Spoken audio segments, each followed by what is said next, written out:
up though, man? It's Ziggy, Z-I double. I'm sitting here with Thizzler.com, man.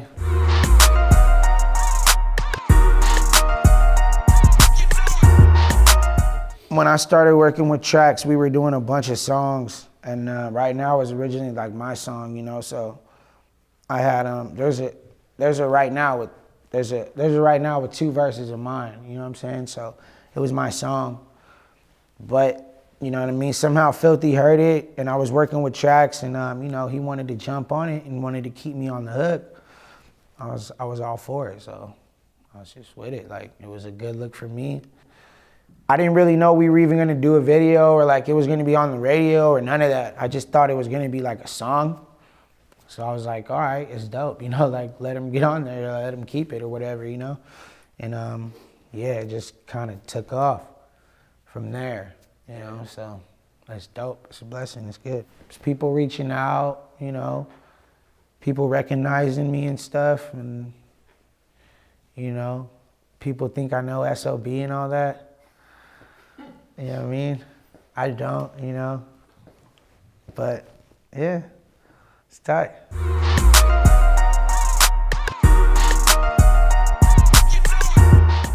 Just mutual friends.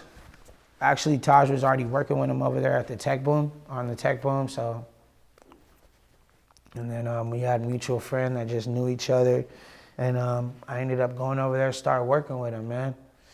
He's a cool cat. He was like, all right, for sure, come back through. He just tell me come back through and I'll slide back through, you know what I mean? And yeah, that's how we just have mutual friends, and he was working on that album. He was working on Tech Boom, trying to find different artists.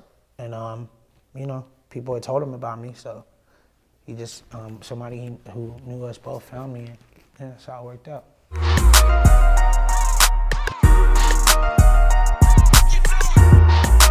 It's less connected, you know what I mean? It's less like, 'cause it's so big, it's pretty big in San Jose, you know what I'm saying? So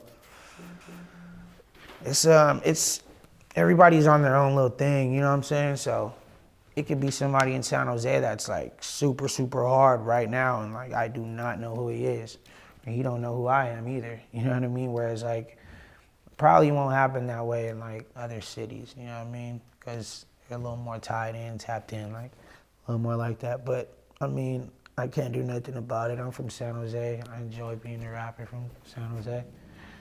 It's dope.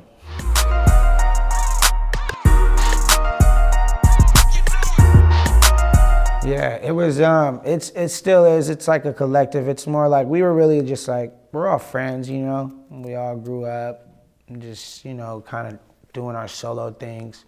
We still do music together. I think WESTACY was more like our label, like, you know, something that we brewed just for us to really kind of come up, you know what I mean? Something that we can all take around the world with us, and then, you know what I mean, let it off. So we're all doing our thing, you know, shout out to Al, shout out to Yates, boy RJ, you know, Mac, and myself. We all kind of got our own little lane going. So WESTACY's still a thing, but it's like, it'll take a while for us to really sit on and make a whole album or make a whole project, you know what I mean? It's just something that one of our friends said in the studio. We were making a song, and he was just like, oh, that thing kind of sounded a little WESTACY right there. It was just flavor, like it's just seasoning, you know what I mean? It's just seasoning salt, like Laurie's or like, you know what I mean? Whatever, you know what I mean? Like that, whatever's on that aisle, you know what I mean? Whatever's on that aisle, that seasoning aisle.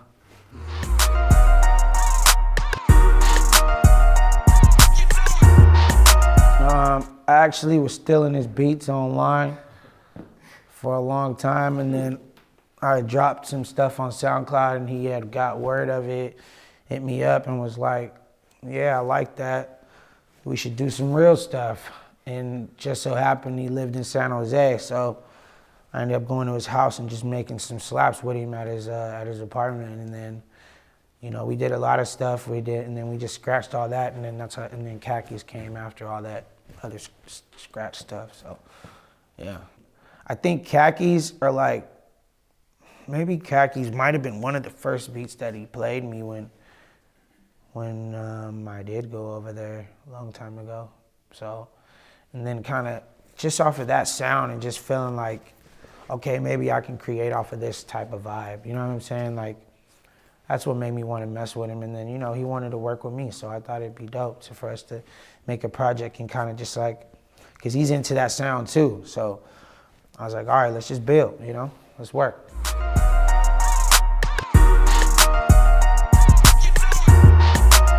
My grandma used to play a lot of oldies and stuff like that, but my mom played a lot of rap, like gangster rap.